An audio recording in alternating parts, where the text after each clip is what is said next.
आदिल साहब, आपसे गुफ्तगू का आगाज करते हुए लाहौर में वकला का एहतजाज और वकला पर पुलिस का हमला कह लें, तशद्दुद कह लें, रद्द अमल कह लें, आप इसको किस नजर से देखते हैं? क्या इससे मामला ठीक होंगे या पुलिस को खुली छूट है कि भाई अगर बड़ा भाई नहीं है तो जो मर्जी जो जी चाहे वो करो? मुमताज साहब, बात ये है कि जो वकील एहतजाज कर रहे थे उसमें एक नुक्ता ये था कि जो लाहौर हाई कोर्ट है उसने हुक्म दिया कि कुछ कोर्ट्स जो हैं लोअर माल से वहाँ बहुत रश हो जाता है और बहुत कंजेस्टेड इलाका है, क्राउडेड है, तो वहाँ से वो मॉडल टाउन शिफ्ट की जाए। वो उसकी मुखालफत करते हैं, वो कहते हैं ऐसे ना किया जाए। जाहिर है उनको ट्रांसपोर्ट की परेशानी होगी या कोई डिसलोकेशन। बेहतर था कि मुज़ाकरात कर लिए जाते और उनसे मामले को चुस्ती से हल कर लिया जाता, लेकिन हमारे यहाँ ऐसा होता नहीं है। वकला का भी हर एहतजाज तो ठीक नहीं होता। हमने देखा वकला जो हैं जजों को पीछे भी बंद कर देते हैं, कमरों में बंद कर देते हैं।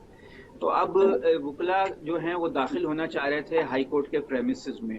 पुलिस चाहती थी कि वो अंदर ना दाखिल हों ताकि वहाँ पर जजों के साथ उनका वो हाथापाई ना हो जाए। पहले हमने देखा कि जब Mansoor Ali Shah chief justice Lahore high court थे तो वकला ने उनके साथ खासी बदतमीजी की थी। जो मुल्तान में एक वाक़या हुआ था, एक जज के ऊपर हमला किया उसकी कोर्ट पे और उसकी तख्ती उखाड़ दी गई।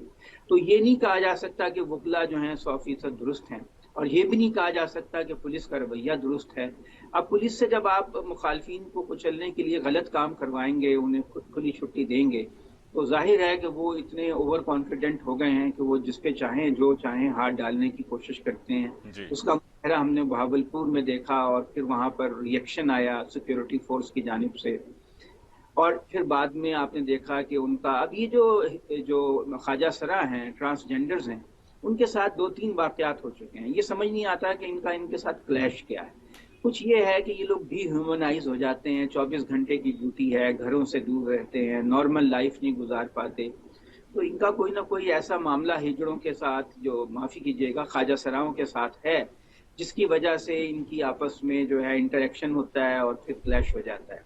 बहरहाल इसके ऊपर कोई सीनियर लेवल पे इंक्वायरी होनी चाहिए और फिर उसमें रिकमेंडेशंस आनी चाहिए कि इस मामले को कैसे दुरुस्त किया जा सकता है। जी। इसमें तो कोई शक नहीं है कि आज हाई हैंडेडनेस का मुजाहरा किया, वकला ने भी कोशिश की। वो मैंने देखा था जुलूस, काफी बड़ा जुलूस था माल रोड पे। वो अंदर जाने की कोशिश ना करते, बाहर ही सड़क पे नारेबाजी कर लेते। उनका प्रोटेस्ट तो रजिस्टर हो गया था। जाहिर है कि हाई कोर्ट लेवल पे उनके जो मुतालबात हैं वो पहुंच गए, लेकिन चूंकि वो अंदर प्रेमिसेस में जाना चाहते थे, इससे सूरत हाल खराब हो गई। और ये जो आज का क्लैश हुआ है, इसमें chief justice Lahore high court भी एक तरह से टारगेट हैं। उन्होंने इलेक्शन कमीशन को जो नाम भेजे हैं ट्रिब्यूनल्स के लिए, वो अभी तक फाइनल नहीं हो सके। कुछ लोग चाहते हैं कि कुछ और नाम जजों के हों, वो जज ना हों जो उन्होंने भेजे हैं। सो आप ये कहना चाह रहे हैं कि ये आजम नज़ीर तारड़ और एहसन भून साहब ये स्पॉन्सर्स हैं, सहूलतकार हैं, इनकी वजह से, इनके कहने पर वकला ने आज ये एहतजाज किया और इस नौयत का एहतजाज था? मैं ये नहीं कह रहा हूँ कि किसी इनके कहने पे हुआ है, लेकिन बहरहाल ये एक पॉइंट है कि chief justice Lahore high court जो हैं वो उनसे कुछ लोग खुश नहीं हैं।